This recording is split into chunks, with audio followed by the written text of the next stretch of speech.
pakbit. Muna ko munang lutuin ang mamoy, bawang, sibuyas.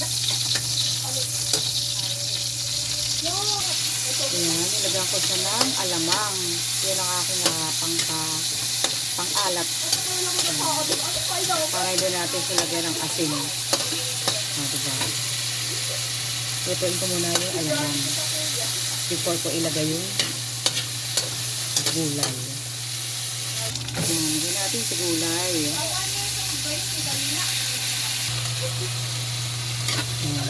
So, tatakpan ko muna. And, hindi natin siya ng kunting na tubig para pang palambot ng gulay.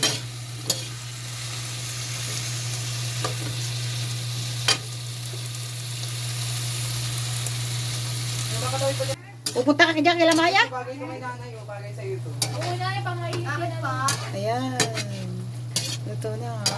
Pakbit. Lahat ay wala naman. Wala, mamaya na pala. Jag mo. Para sa'yo.